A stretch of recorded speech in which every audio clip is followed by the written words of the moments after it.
इमरान खान साहब से मिलने की कोशिश की जा सकती थी, जो कोशिश बिल्कुल नहीं की गई।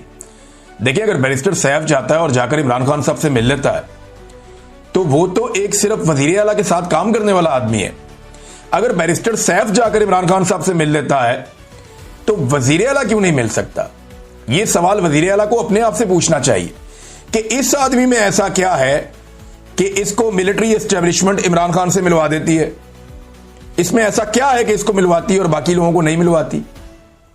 क्या यह मिलिट्री एस्टेब्लिशमेंट का वफादार है या इमरान खान का वफादार है? ये अली अमीन गंडापुर का वफादार है या किसी और का वफादार है? वैसे मैं आपको बता चुका हूं कि वो खैबर पख्तूनख्वा का मोहसिन नकवी है, बैरिस्टर सैफ। अब वो जितनी मर्जी सफाइयां देता रहे, एक्चुअली तो वो यही है। इमरान खान साहब से मिलने की कोशिश की जा सकती थी, जो नहीं की गई।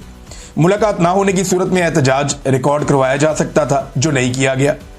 और बजट को अचानक पास करने की बजाय सियासी कमेटी के मशवरे के मुताबिक 27 जून को पास किया जा सकता था, या कम से कम बजट को पंजाब के, वफाक के और सिंध की हुकूमतों के बाद पास कर लेते। पहले उन्हें बजट पास करने देते, थोड़ा सा प्रेशर बना लेते। अपनी हुकूमत बचाना जरूरी था तो बजट पास करना ही पड़ना था। लेकिन जिस भोंडे अंदाज में ये सब कुछ किया गया, उससे तो ऐसा दिखाई देता है कि शायद जानबूझकर पाकिस्तान तहरीक इंसाफ को तकसीम करने की एक साजिश की गई है। अब तरीकाकार क्या है?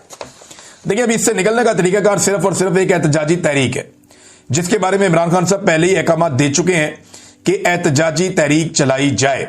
पाकिस्तान तहरीक इंसाफ को एहतजाजी तहरीक चलानी पड़ेगी, लेकिन इस मरतबा एक मुख्तलिफ हिकमत अमली के साथ आना होगा। और इसके बारे में डिस्कशन पाकिस्तान तहरीक इंसाफ में हुई थी।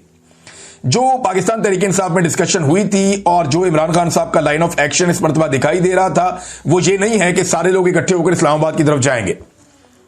इस मरतबा जो उनका लाइन ऑफ एक्शन था, ये और ये मैं आपको बता रहा हूं, ये वो लोग या जो पाकिस्तान तहरीक इंसाफ के अंदर से खबरें आ रही हैं या जो चीजें पब्लिक हो चुकी हैं, उनके बारे में बता रहा हूं मैं आपको कि इनका लाइन ऑफ एक्शन ये था कि पूरे पाकिस्तान को बंद करेंगे, मेन शाहराहें पाकिस्तान की बंद करेंगे और बहुत सारी जो एनर्जी समेत दीगर बहुत सारी चीजों की जो सप्लाई है उसको बंद कर देंगे। पाकिस्तान तहरीक इंसाफ के कारकुन मुख्तलिफ इलाकों में बड़े पैमाने पर निकलकर, और अगर इस तरह की एक्टिविटी हो जाती है, सप्लाई बंद हो जाती है, शाहराहें बंद हो जाती हैं, रास्ते बंद हो जाते हैं, या अमली तौर पर पाकिस्तान तहरीक इंसाफ, देखें वो मुल्क की एक बहुत बड़ी ताकत तो है, तो उन्हें एक मोमेंटम बनाना पड़ेगा ना तहरीक का।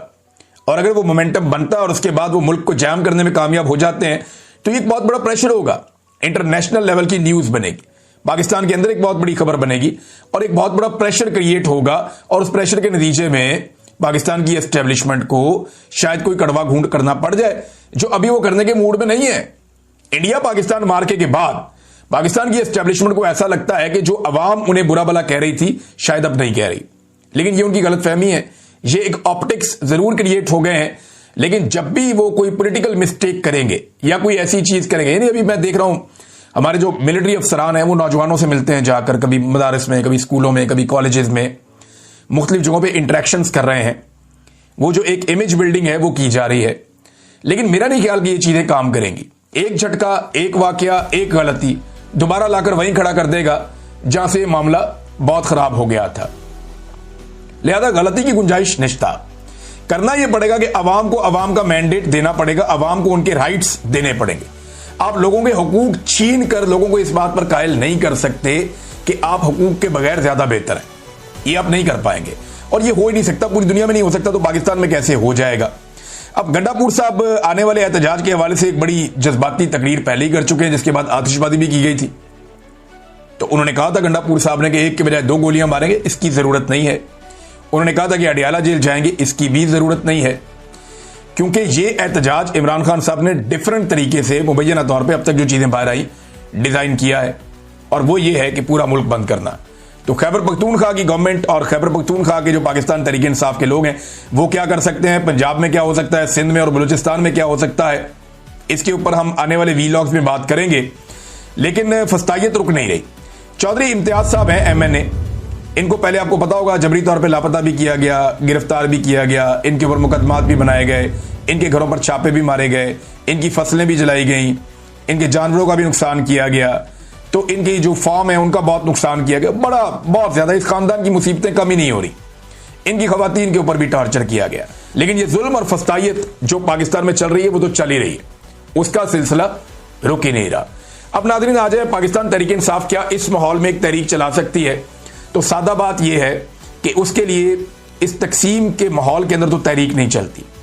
तहरीक चलाने के लिए लोगों को इकट्ठा होना पड़ेगा, मुशावरत करनी पड़ेगी, अपने अपने हलकों में मोमेंटम बनाना पड़ेगा, गली मोहल्लों में जाकर काम करना पड़ेगा, शहरों में जाकर, कस्बों में जाकर काम करना पड़ेगा, और फिर एक पूरी सोशल मीडिया के ऊपर कंपेन तैयार करके उसको चलाना होगा। बजाय इसके कि तहरीक इंसाफ के लोग सोशल मीडिया को गालियां दें, वो सोशल मीडिया को अपनी ताकत बनाएं, जैसे कि इमरान खान साहब ने सोशल मीडिया को अपनी ताकत बनाया। वो हमेशा सोशल मीडिया को खराज तहसीन पेश करते हैं और उल्टा जो है पार्टी के लोग सोशल मीडिया के ऊपर चढ़ाई कर देते हैं। अगर इस बजट को इस भोंडे अंदाज में पास ना करवाया जाता तो सोशल मीडिया इस सारी चीज को किसी और तरह देख रहा होता, लेकिन क्योंकि एक भोंडे अंदाज में, एक अजीबोगरीब तरीके से यह बजट पास करवाया गया, तो लगता है कि डेलिब्रेट एफर्ट थी कि एक तकसीम पैदा हो जाए। बहरहाल इससे बचने का तरीका यही कि एक तहरीक फौरी तौर पर शुरू की जाए और उस तहरीक के लिए जो है मोमेंटम बनाया जाए, और मोमेंटम बनते बनते बनता है, एकदम नहीं होता। अभी देखें, गर्मी बहुत ज्यादा है पाकिस्तान में। अब अगर जून के महीने के एंड में कोई तहरीक शुरू भी की जाएगी, और आगे सफर का महीना है और ये इंतहाई गर्म महीने हैं, तो अगस्त तक तो कोई तहरीक चल नहीं सकती। जुलाई का महीना पूरा गुजारना पड़ेगा, और यही जून का महीना और जुलाई का महीना, इसमें एक मोमेंटम बन सकता है, और अगस्त के मिड के बाद जो तहरीक है वो अमली शक्ल इख्तियार कर सकती है, और फिर पाकिस्तान तहरीक इंसाफ एक बड़ी तहरीक चला भी सकती है। ऐसा नहीं है, बहुत बड़ी पार्टी है, बहुत ताकतवर पार्टी है, और जो कचूबर निकाल दिया अवाम का मौजूदा हुक्मरानों ने, तो उसके बाद तो तहरीक चलाना कोई मुश्किल होना भी नहीं चाहिए। अभी ये जो कुछ भी हो रहा है पाकिस्तान में, इसका फायदा मौजूदा रजीम को हो रहा है। उनका बजट, उसके ऊपर कोई बात नहीं कर रहा। बजट में जो उन्होंने अवाम की कमर तोड़ी, उसके ऊपर कोई बात नहीं कर रहा। IMF का बजट एज इट इज मंजूर कर दिया, उस पर कोई बात नहीं कर रहा। पंजाब के बजट के अंदर ऐसे ऐसे खांचे हैं, उसके ऊपर कोई बात नहीं कर रहा। खैबर पख्तूनख्वा के अपने बजट के ऊपर कोई बात नहीं कर रहा। बात क्या हो रही है जी? तहरीक इंसाफ में तकसीम पैदा हो गई है। भाई यहां पे डिस्कशन होनी चाहिए कि हुकूमत ने क्या गंद मारा है, किसान के साथ क्या किया, मजदूर के साथ क्या किया, आम पाकिस्तानियों के साथ क्या किया। 50% के करीब लोग जो है वो गुर्बत की लकीर से नीचे चले गए हैं। लोग पाकिस्तान छोड़ छोड़ के बाहर जा रहे हैं, सरमायाकारी पाकिस्तान में आ नहीं रही। इन चीजों पर बात करने की बजाय बजट के दिनों में बात यह हो रही है कि जनाब पाकिस्तान तहरीक इंसाफ में तकसीम कैसे पैदा हो गई, और ये तकसीम डेलिबरेटली पैदा की गई है। एक और बहुत बड़ी खबर है नादरीन, और ये खबर अमेरिका के हवाले से और इसराइल के हवाले से है, और गजा में जंगबंदी होने जा रही है, ये अब दावा किया जा रहा है। लेकिन सबसे पहले आप ये देख लें कि एक खबर आई है, वो ये बताती है कि इसराइल का ये जो लड़ाई हुई है ईरान के साथ 12 दिन की, इन 12 दिनों में जो नुकसान हुआ है वो 20 अरब अमेरिकी डॉलर्स का नुकसान हुआ है। बहुत बड़ी अमाउंट है। पाकिस्तान के ज़र मुबादला के जो टोटल ज़खायर हैं उनसे भी बड़ी अमाउंट है। जितना पैसा IMF से पाकिस्तान ने 3 साल में लेना है उससे 3 गुना बड़ी अमाउंट है। तो हमारे लिए तो ये बहुत बड़ी अमाउंट है, लेकिन इसराइल के लिए कितना पैसा है ये देखना होगा ना। तो इसराइल का जो कौमी खजाना है या जो उनके फॉरेन रिजर्व्स हैं इसराइल के, वो 220 अरब डॉलर से जायद के। तो उनको ये 20 अरब डॉलर इतना नहीं दुखता जितना पाकिस्तान को